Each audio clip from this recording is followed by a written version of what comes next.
中国要在俄乌问题上正式出手吗？如果通过中国实现停火，那真的会震撼世界格局。各位网友大家好，我是刘小飞。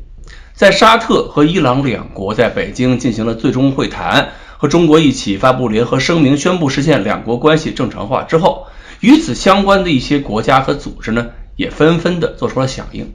马尔代夫就表示要紧随沙特，7年前沙特跟伊朗断交，马尔代夫呢也跟伊朗断交。这次沙伊宣布恢复关系之后，马尔代夫外交部10号就发表了声明，说对三方联合声明表示欢迎，也要跟伊朗恢复外交关系。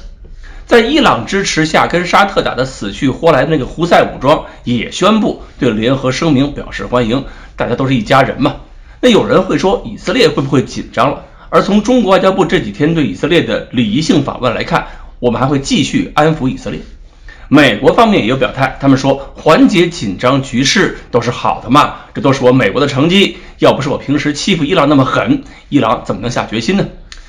不过这些好像都是开胃菜。这两天国外网上开始传播一些更重量级的消息，说中国领导人将在访问莫斯科与普京会晤之后，与乌克兰总统泽连斯基进行视频会晤。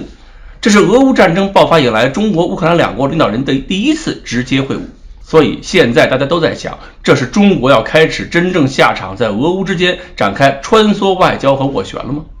沙特和伊朗通过中国实现关系正常化，已经被称为国际政治格局的一次地震，标志着中国在中东的影响力逐渐赶超美国。那么如果中国协调俄乌实现了停火，这意味着美国无法给俄乌欧任何一方带来的安全感，中国可以给。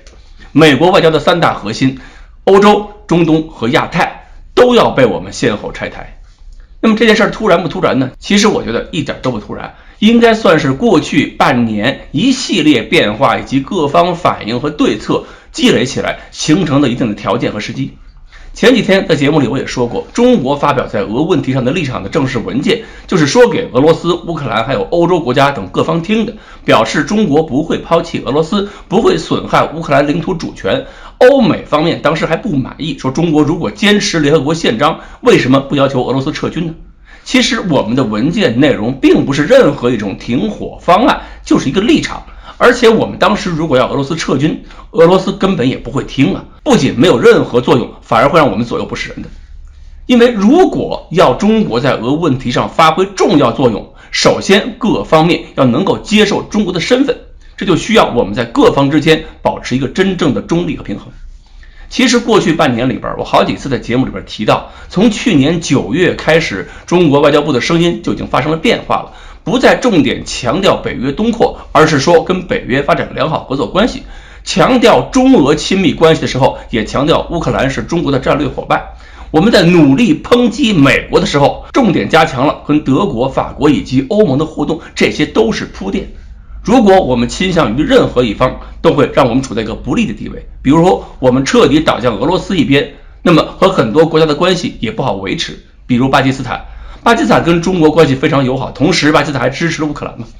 如果我们倒向乌克兰，也许舆论压力比现在会小一些，但是俄罗斯更不可能听我们的，我们也发挥不了什么关键性作用，战争不会因此而停止，我们最多还是被人家看成一种从属性的声音。所以中国外交会一直坚持到现在，对俄罗斯和乌克兰双方来说，中国是一个有巨大能量的，也能够在俄乌之间或者是俄欧之间都说得上话的中间人。而且还有实际问题，上次节目我们也说过，各方都还有劲儿有脾气的时候，劝架是劝不动的。现在俄乌欧三方都因为战争感到疲惫会让他们学会倾听，学会妥协，